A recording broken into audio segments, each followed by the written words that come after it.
मित्रांनो नमस्कार. सध्या आपल्या सोबत आहेत गोंदवलेतील शेतकरी भीमराव पोळ अर्थात मामा. मामा काय कसा आहे तुमचा आंब्याचा? यंदाचा सीझन मोठा नाही, लहान साईज आहे आणि तोही सेंद्रिय पद्धतीने आपण तयार करतो. आणि त्याला ठिबक आहे, दोन्ही बाजूने झाडाच्या दोन्ही बाजूने ठिबक लावलेला आहे.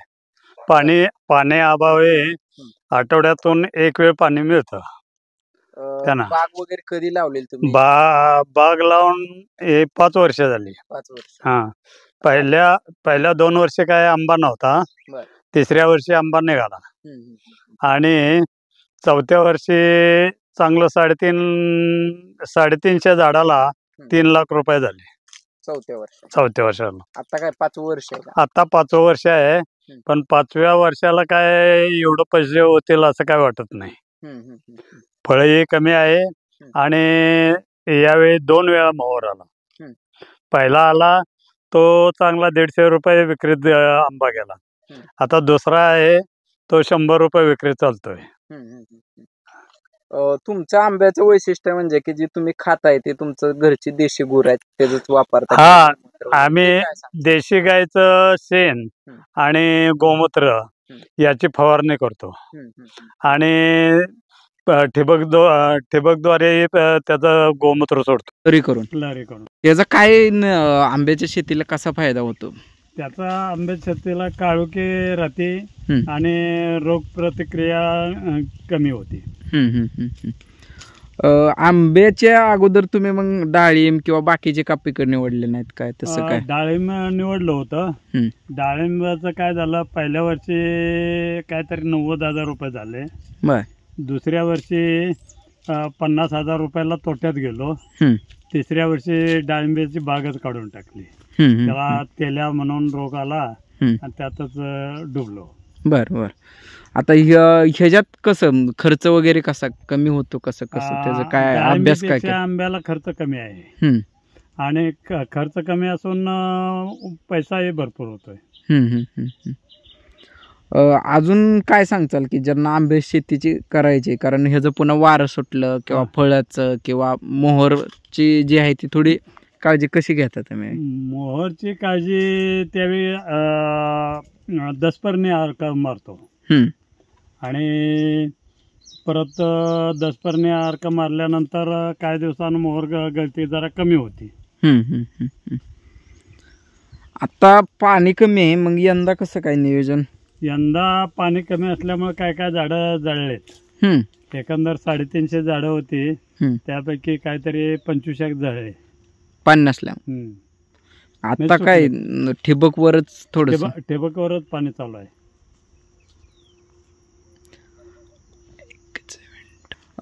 आता आंब्याचं उत्पन्न वाढायसाठी तुम्ही ह्याच्यात वेगवेगळ्या जाती, त्या कोणत्या जाती तुम्ही लावल्यात आणि बाकीचे कुठले नारळ वगैरे? केशर आंबा आहे, परत बदाम आंब्याचे 2 झाडं आहेत ती आणि लोणच्याचा आंबा म्हणून 2 झाडे आहेत ती. 2 झाड आहे. सगळा केशर आहे.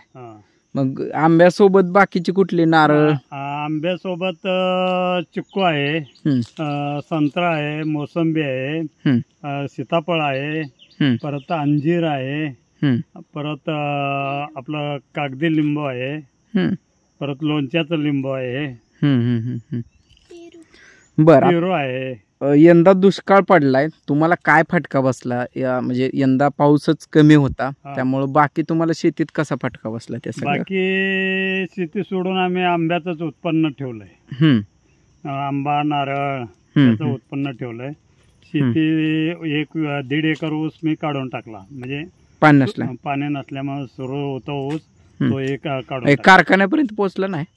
कारखान्याला पोहोचला, नंतर खोडवा धरायचा तो दुसरा बार काय धरलाच नाही, पाणी नसल्यामुळे काढून टाकला.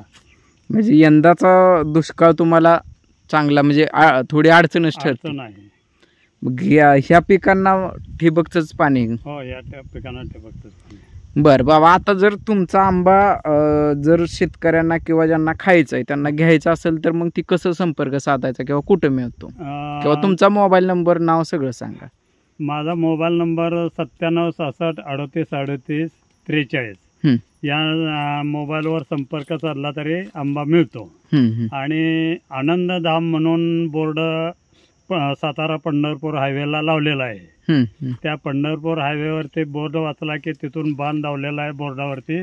त्या ठिकाणाहून आत शेडवर येऊ शकता तुम्ही आंबे न्यायला.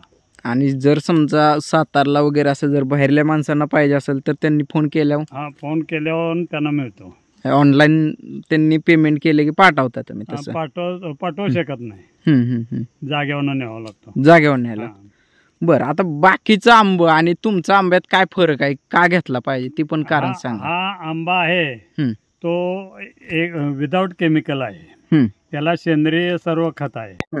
आणि हा आंबा खायला चविष्ट लागतो. केमिकलचा आंबा घेतला तर तो पाण्यात टाकला तर तो पाण्यावरती तरंगतो. आणि हा आंबा पाण्यात टाकला तर पाण्याच्या तळाला जाऊन बसतो. हा फरक आहे.